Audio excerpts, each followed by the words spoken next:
Ami répartiteur, bonjour. Dans cette vidéo, on va avoir à réparer un PC Dell All-in-One. Alors, j'ai pas le modèle précis. Je le mettrai sûrement dans le titre de la vidéo. Il ne s'allume pas du tout. Donc, manifestement, il y a peut-être un court-circuit parce que quand on met un chargeur Dell dessus, la petite lampe qu'il y a sur la prise jack s'éteint. Donc ça indique quand même en général une mise en sécurité à cause d'un court-circuit. Donc je vais chercher l'embout adapté pour l'alimenter.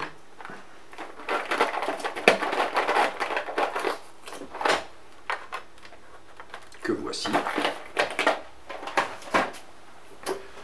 Je mets mon alimentation sur 19 volts. J'ai mis 1 ampère au cas où.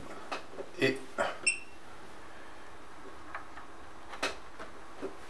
si je branche, oula, ouf, tout de suite 1 ampère. Effectivement, il y a un court-circuit. C'est évident, mais pourquoi un court-circuit sur l'entrée d'alimentation? C'est vraiment étonnant. C'est vraiment très étonnant. Alors je pense que l'entrée d'alimentation est là. Donc la prise est ici et les fils vont là. On va tout de suite regarder à la caméra thermique si on voit quelque chose d'évident. À mon avis, avec une telle intensité, il y a de fortes chances. Donc je vais quand même descendre ma tension à 10 volts. On va voir si le court-circuit... Ouais, j'ai tout de suite une chute de tension à 3 volts. Donc on a un court-circuit qui est vraiment franc là. Donc je vais vous mettre sur la caméra thermique. Voilà. Je vais enlever la vue optique. Allez, on prend un peu de hauteur, on allume. Wow, direct. Avez-vous vu ça? Ah bah manifestement. Allez, je vous le remontre. Boum. Allez, on va sur le microscope. J'ai mis le doigt dessus et je vais vous montrer le coupable.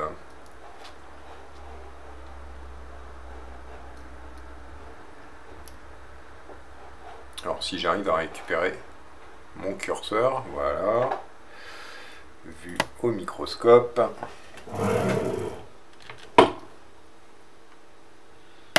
Et on a un beau MOSFET qui est en court-circuit. Alors, je dis un MOSFET en court-circuit, c'est pas évident que ce soit lui.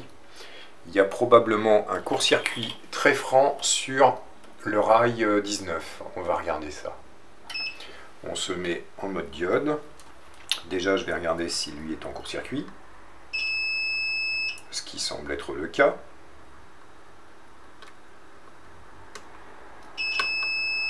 Bon, entre drain et source, c'est sûr. Et ici, on a une diode. Ah! On a une diode qui est en court-circuit. Est-ce que ça, c'est la masse? Bah, ça semble être la masse.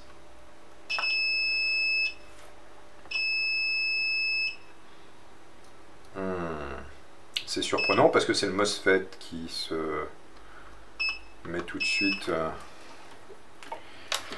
en chauffe. On va regarder sur un rail d'alimentation quelque part sur la carte mère. On va essayer de déplacer. Voilà, par exemple, si je vais là, en entrée, on doit avoir notre rail là, qui est en court-circuit.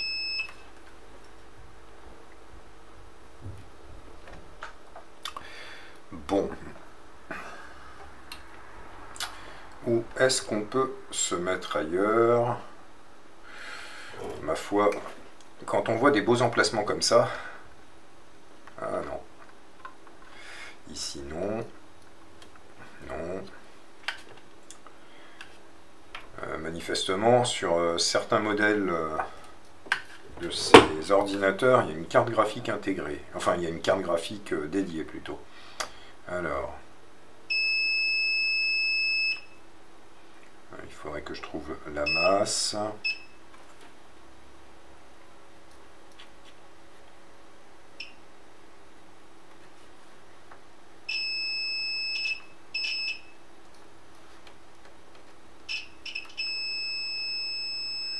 Non.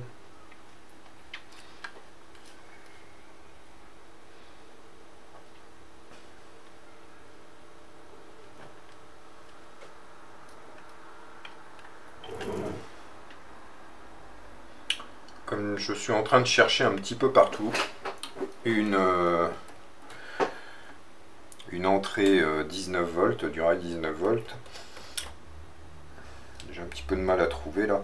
Je vais plutôt essayer, puisqu'on voit là, on a le 19 volts qui rentre là, qui va passer par ce MOSFET, qui va ensuite passer par cette shunt et aller sur le rail 19.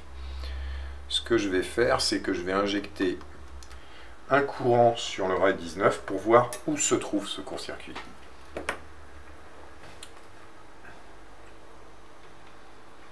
Alors,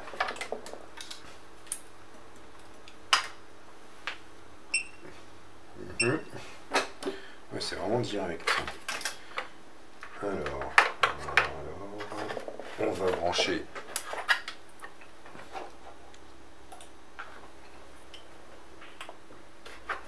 une masse.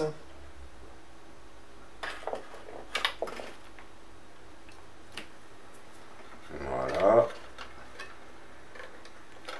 Comme ça, ce sera pratique. Et donc, si je me mets sur le rail 19, direct, hein, ça monte direct. On va regarder ce qui chauffe à la caméra. Thermique, voilà.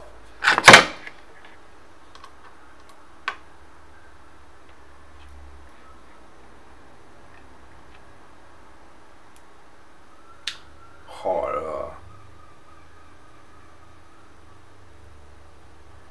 Et bien curieusement de ce côté-ci, je vois pas grand-chose.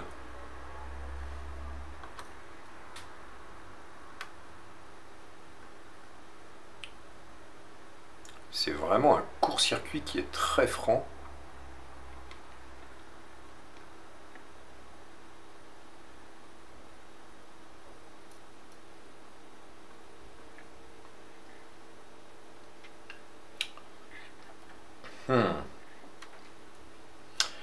Là, j'ai un peu peur, parce que quand on ne voit pas,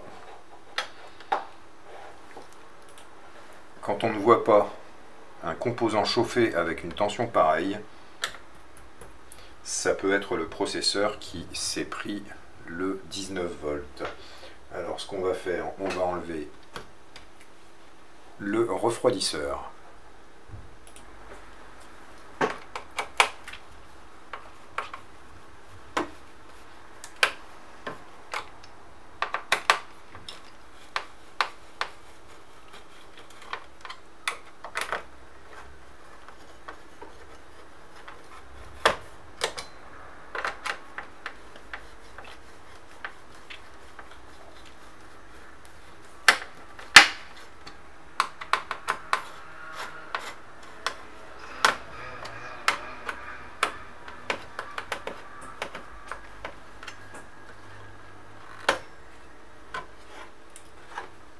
Encore une vis ici.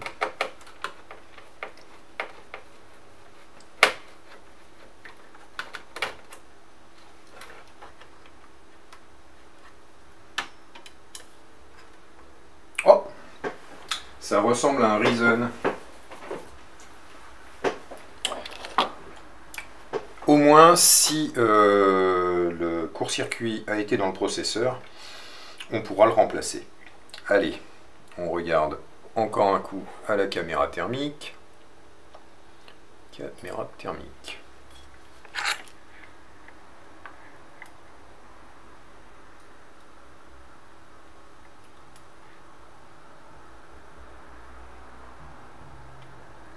noisette.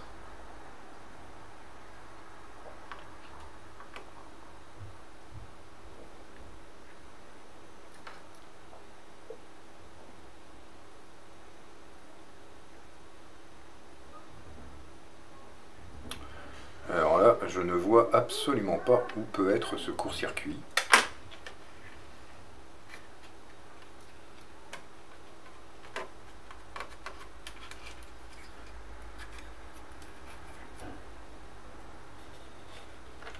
C'est vraiment impressionnant. Alors, je vais monter en ampérage.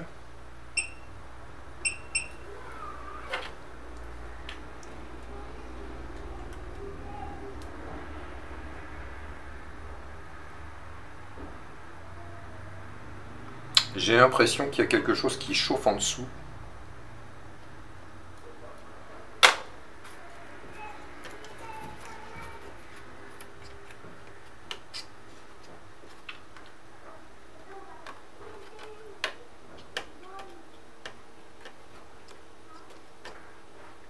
Bon. Ah bah il est 13h. Hop. Bon, alors, pas de court-circuit visible à l'infrarouge de ce côté-ci. Manifestement, le processeur ne chauffe pas, donc il y a probablement quelque chose sous la carte mère. Donc, je démonte la carte mère et je reviens. Bien, la carte est démontée. Et là, surprise, si je me branche sur l'entrée DC, donc ici sur, hop là, sur l'embase qui est branchée à la prise, j'ai plus de court-circuit, ce qui veut dire tout simplement que le court-circuit est ailleurs dans le PC.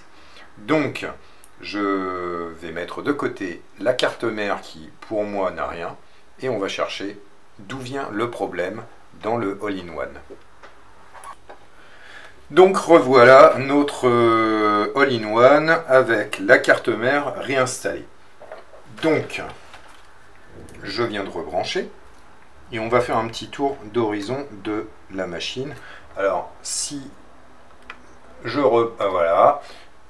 Si je remets ma tension ici, j'ai tout de suite mon court-circuit. Donc, on va faire un petit tour de la carte mère. Nous avons ici l'entrée qui vient du secteur, là, enfin de la prise DC, qui va sur cette carte ici. Ça repointe la tension vers la carte mère. Et on voit sur la carte mère ici un autre connecteur qui repart sur celle-ci. Évidemment, c'est un all-in-one, donc on a une carte de gestion pour la partie écran.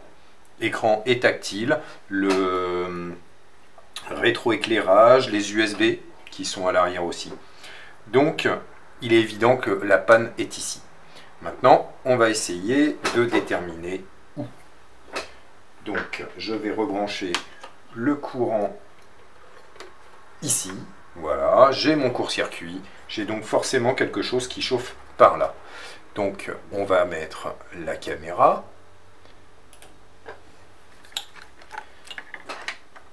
J'ai cru voir quelque chose d'évident tout de suite, là. Alors ici il y a quelque chose. Oh waouh, waouh, bien, alors, je pense qu'on va pouvoir réparer rapidement cette machine. Enfin non, pas rapidement parce que ça m'a pris un temps fou à démonter. Les ordinateurs Dell et particulièrement les all-in-one sont évidemment très casse-pieds à démonter. Alors, je me suis brûlé ici. Alors, on va s'amuser. On va mettre de l'alcool par ici. Et si j'allume, vous avez vu?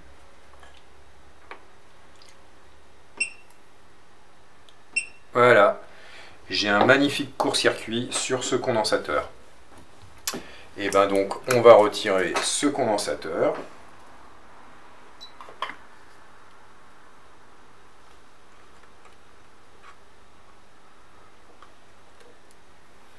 Et je dirais que manifestement on est... Voilà, il est parti. Manifestement je dirais qu'on est sur l'alimentation de l'inverteur de l'écran, je pense. Donc, normalement, on ne devrait plus avoir de court-circuit. Alors, si je fais une mesure ici, là, il était évident que le court-circuit était franc. Et voilà, il n'y a plus de court-circuit. Comme je vois une capa qui est de la même taille ici, je vais la mesurer. Voilà, je vais la mesurer et je pense que je remplacerai par une capa de même valeur. Alors maintenant, je vais remettre mon 19 volts. Voilà. Et quand je branche, j'ai 10 milliampères, ce qui est absolument normal. On est revenu à une situation qui me semble correcte. Donc, ce que je vais faire, c'est rebrancher les différents connecteurs. Bah, je pense que là, j'ai déjà tout rebranché. Bah, tout simplement, on va faire un test. Alors, est-ce qu'il y a un bouton de mise en route de ce côté-ci? Il est en dessous. Et ben, on va remettre l'alimentation. Et si j'appuie sur le bouton, alors, hop, comme ça, 3, 2, 1. J'ai le ventilateur qui tourne. Alors, avant de l'allumer, on va remettre un peu de pâte thermique.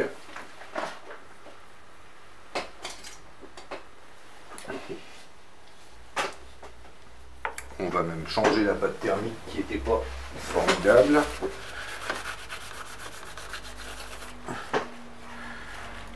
C'est un AMD. J'ai du mal à lire. A12 9800E.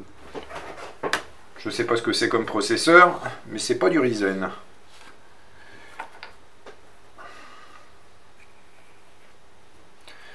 Allez, on va gentiment étaler de la pâte.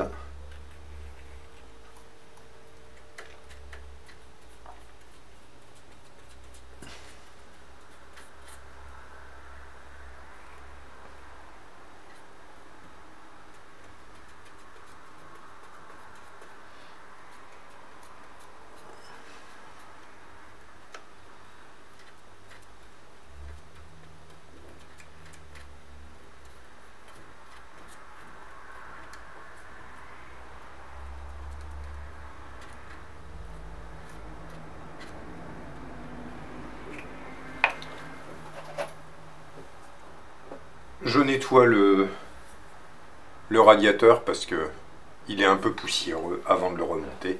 Je reviens. Alors, remise en place ici.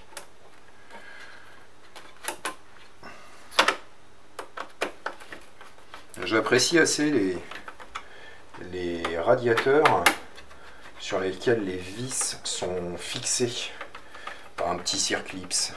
Ça évite de perdre les vis et de courir après une vis de remplacement.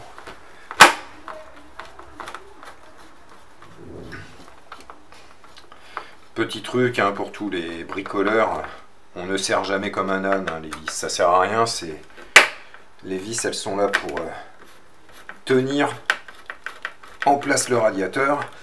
Ce qui fait la pression, c'est pas le serrage des vis, c'est les ressorts.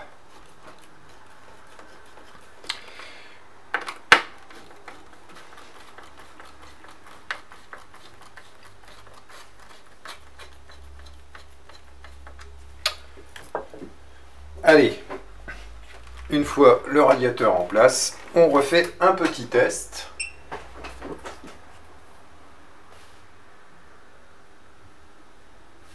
peut-être avec l'alimentation, voilà. Voilà, le ventilateur tourne. Est-ce qu'il va nous donner une image?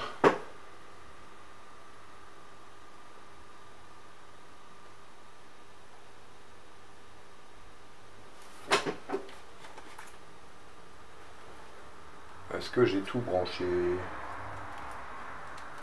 Bah, logiquement oui.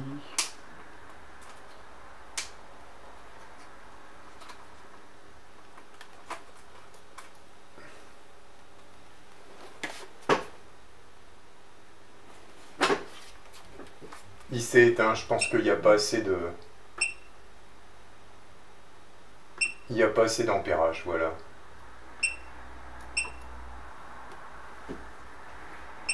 Allons-y. On recommence. Oui. Là j'ai 1 ampère 6, 1 ampère 7, 1 ampère 8.